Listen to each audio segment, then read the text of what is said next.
Hey, what's up guys, welcome to another video. In this video, I want to discuss more about my buy the dip strategy. So it's starting to work a little bit, I think. Okay. Now, as always, I think this strategy has a lot of risk, and it's going to take a little bit more time for this to fully work out. And I don't really have a target or an expectation for this. It's just how I'm choosing to invest in 2026 because I think there are some concentration risk in the S&P 500, which I don't want to play into.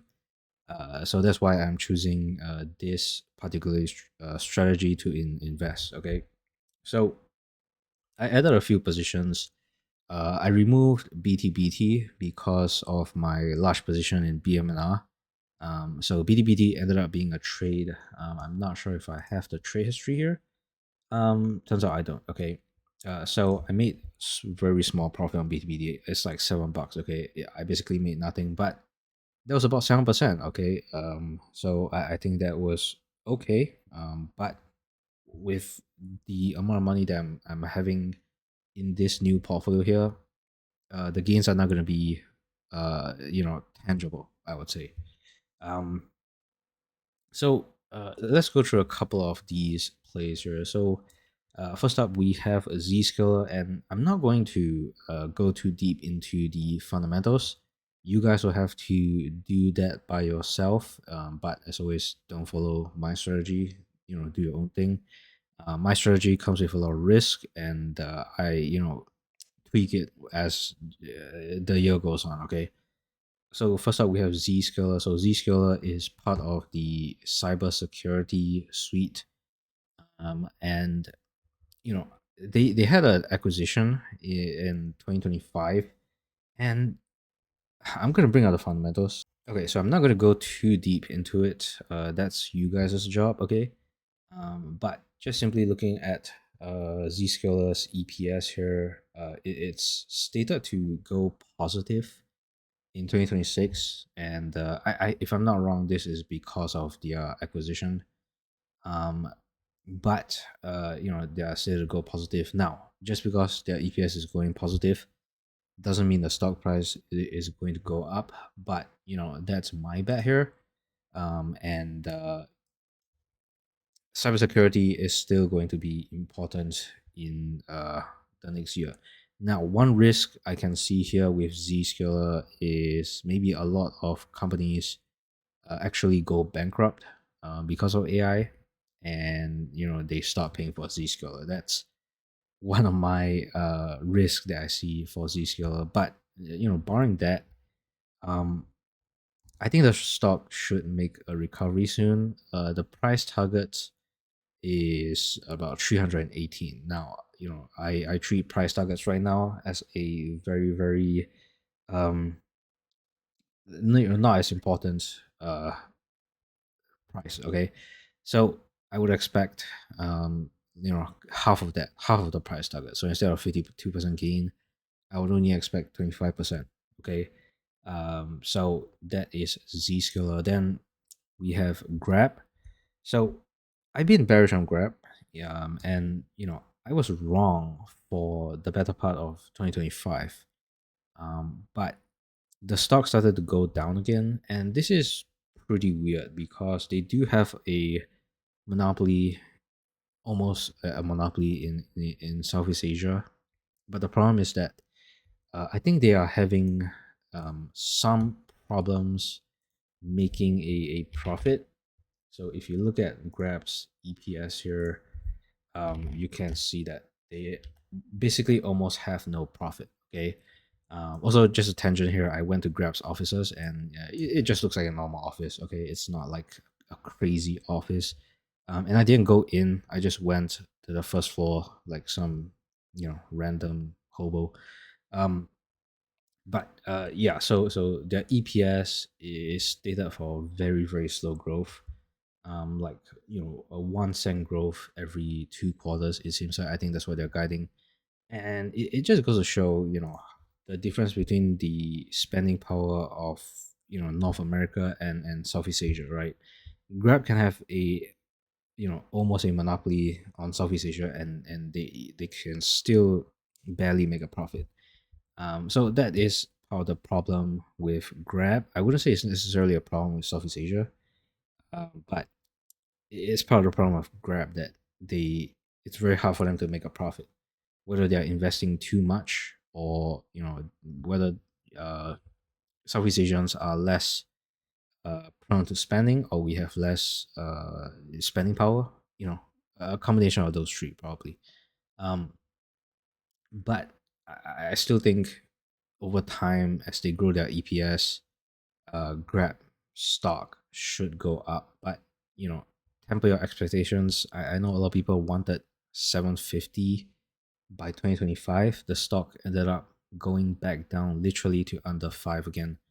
Um, so is this a buying opportunity? Maybe, but just temper your expectations, and Grab, just a conservative take. I think would likely continue to stay around this range for a very long time. Okay, I think the best case is that they hit $6 by 2026. Um, so this is going to be a very very slow mover. But I do use their products. Now I stopped going for food deliveries. I'm not sure if everyone is doing that at the same time. Um, some might say that's a coincidence, but it's actually crazy how trends can start where, even though nobody talks about this, it can just literally just start, right? um I stopped using their delivery, but I think their BNPL product is pretty good. They have some problems with distribution, like in terms of how many stores take their BNPL. But I've been using it to sort of extend my finances. The only thing that I don't like is when people don't pay back their BNPL. I think that's where the mistake is. But I have my BNPL in auto pay, and I pay it off every month, and it's at a 0% interest rate, right? So as long as you're spending on the right things, then BNPL shouldn't be a problem. Uh, so they have that product. I'm pretty sure they skim some of the top by being a payment processor, and some people that forget to pay off their BNPL, unfortunately. But I think this stock could very well make a small recovery, but you shouldn't expect a lot. And then we have C Limited. So C Limited is basically the, what would you call it? Amazon of Southeast Asia. But they just happen to compete with Amazon itself, which it's very hard to compete with Amazon. Look at Hims, right? Hims is dying because of Amazon. Now the stock price is dying. I don't think the company is dying. Um, but it's very hard to compete with Amazon. But if we look at their financials, it doesn't look that bad. Okay, I have some problems getting C. Oh, there you go. Um, if you look at their financials, they are stated for EPS growth in 2026, and I think part of the problem or why it's down is partly because C Limited is treated as a China stock, which they aren't. It's kind of weird, but it's treated as a China stock, even though it's Southeast Asian. I think it's partly because their financial statements are in Chinese. Maybe, I don't know. And then I think it's going to be very hard to compete, but they have been doing it, and their EPS seems to be um, stated for growth, right? So their revenues are also stated for growth, and I think the stock price does not reflect that. I think it's down because of a separate reason, right? That's why I'm buying the dip. So there you go. That is C Limited. I think most of this video is going to be on technicals and not fundamentals, because there's too many, and my job is very busy, so I don't have time to um, write a thesis for each of these anymore. So the next one is Zeta. So part of the problem with Zeta, I think, is that it is a highly retail stock, and after BMNR, I do have a bit of PTSD with retail stocks. But after doing some research on the company, and they have a partnership with OpenAI, but the problem with that partnership is that we don't even know if OpenAI is going to be a thing. Now I know they're stated IPO, but they are going through a lot of financial challenges, and Grab had this partnership with OpenAI. I don't think it did anything. So just because Zeta is partnering with OpenAI doesn't mean that the stock price is necessarily going to go up. Um, so if you look at the financials, they are stated for about 20% growth next quarter, and then back to 34% growth in terms of revenue in 2026. And if you look at the EPS, they're stated to go profitable. And I have been in stocks that went from unprofitable to profitable, and they did very well. Um, but the one other problem with Zeta that I have is you have comparisons like the trade desk and how badly that has done over what seems like a year, right? And I don't know if the same thing is necessarily going to happen with Zeta. I've tried to do a lot of research on Zeta, but every every video that I see, I know I probably shouldn't research by looking at YouTube videos, but I'm trying to understand what the company does. Every video that I see about Zeta is them literally talking about the financials, which at some point I understand the financials and I don't want to see anymore. So I think clearly they're doing something right. But if you compare them to the Trade Desk and AppLovin, what makes Zeta uh, better than them necessarily? I can't tell you. So maybe you have to do your own research. But I bought this based on the 1 day technicals. Now, most of this portfolio, the buy the dip portfolio, I focus on the 1 week. But for Zeta, because it was a short term dip, I looked at the 1 day, and I think for this portfolio, the 1 day is going to be the minimum because if you look at the other time frames this year, there's just way too much noise. So I don't think you should, or I don't think I'm going to trade the smaller time frames, less than 1 day. So the 1 day looked very good at 2035. I know this arrow makes me look like a god, but I didn't get in, at the bottom at all. Okay. Um, and I was looking at the base RSI did not hit 30, but the stochastic RSI hit below it's oversold, right? So I took that as a buy, and I bought Zeta. So I can still see this stock going down a little bit further if you zoom out to that 1 week chart because it's still in a consolidation pattern. And um, I have questions about it when I compare Zeta to their precursor, which is AppLovin and the Trade Desk. Um, so I'm actually quite neutral on Zeta, and the fact that it has garnered a lot of retail interest does make me a little bit cautious. But at the same time, I think retail isn't necessarily dumb. It's just that retail sometimes gets overhyped. Okay. And by the way, one of the strategies that I sort of thought of, which is why I'm back in Hims and Hood, is that you want to wait for a stock to retrace and for retail to start either hating on it or forgetting about that. And I think eventually, if you do that enough, the stock will eventually recover and retail won't be in it.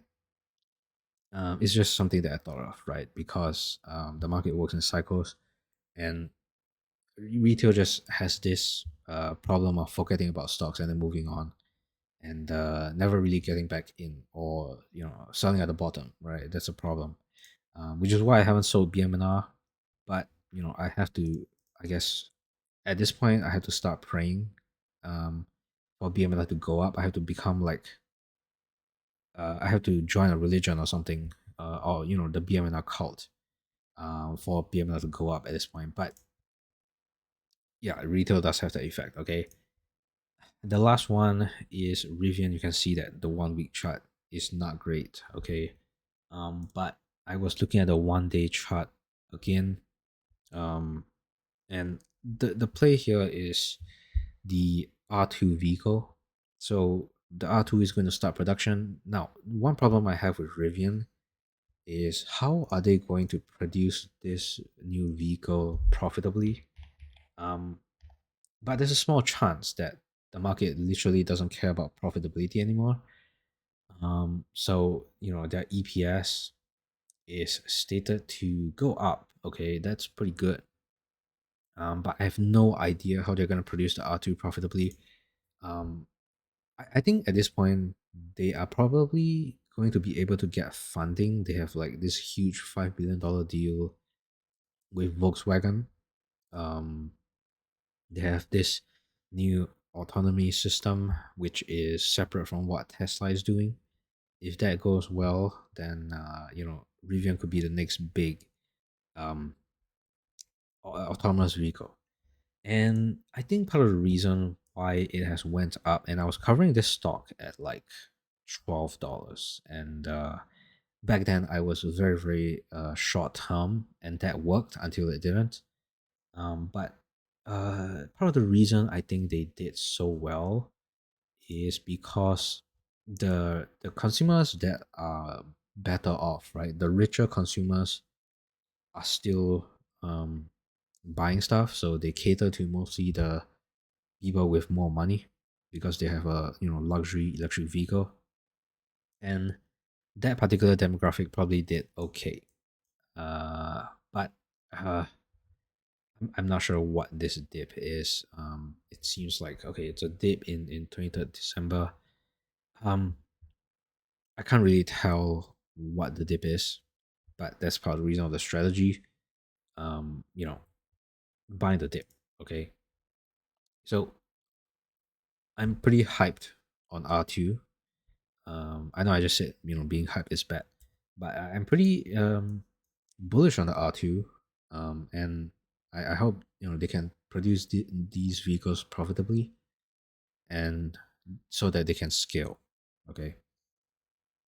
So aside from those stocks that I recently bought, here are some stocks that are on my radar, but I haven't pulled the trigger, partly because I literally ran out of money, and also well, I think that's it. I literally I ran out of money. So first up we have JP Morgan. So Donald Trump is suing. I can't tell if he's suing Jamie Dimon personally or JP Morgan Chase.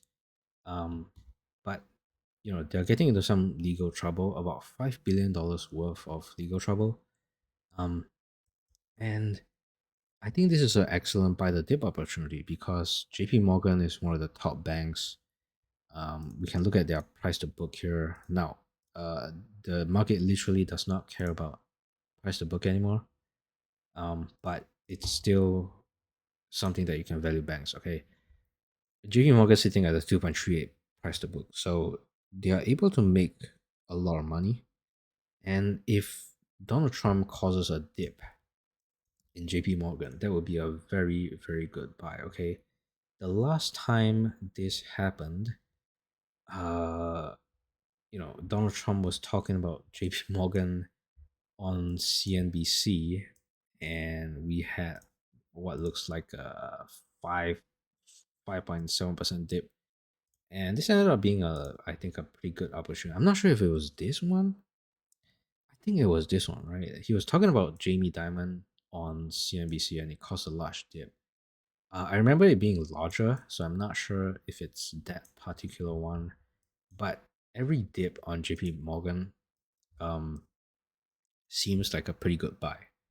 And with them embracing crypto, I think they are still poised for growth in 2026.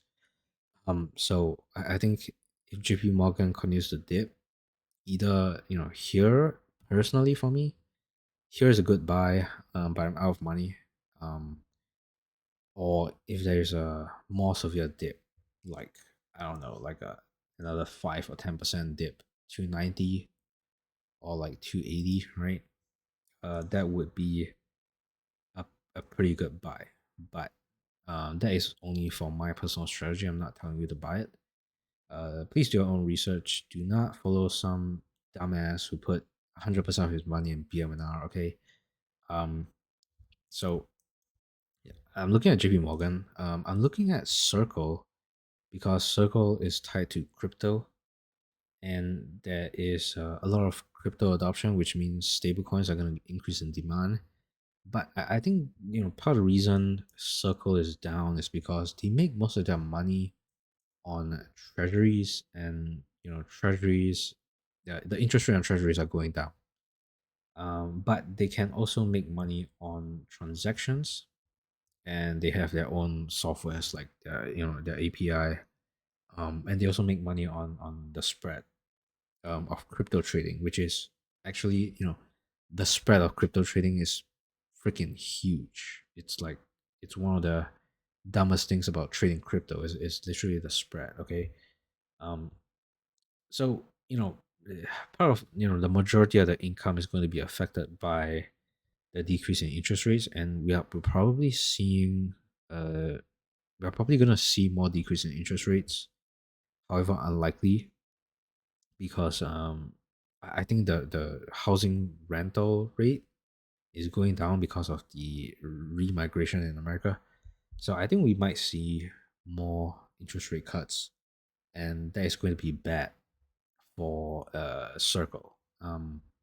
But they can make it up in other ways if crypto adoption does indeed continue to go up. So Circle is one of the things I'm looking at, and the last one is Cloudflare. So Cloudflare is once again in the cybersecurity space, and they are primarily, I think, uh, to defend against bot traffic. Um, and they're going down. Once again, I can't explain the fundamentals very clearly. I'm just looking at the price section, and it seems like it could be a good buy. Um, personally, for me personally. So if you look at the price target here, it's like 35%, and Cloudflare has gone through a lot of outages, like a lot of outages, but I don't see the companies that are using them uh, stop using them. Okay, so those are just some stocks that I'm interested in personally, and you should not buy it just because I'm interested. You should do your own research, like legitimately do your own research before you buy any of these stocks. Don't just copy me. Um, I don't want to be responsible, and I'm not a financial advisor. I'm just talking about what I'm interested in. Okay. All right. See you in the next one.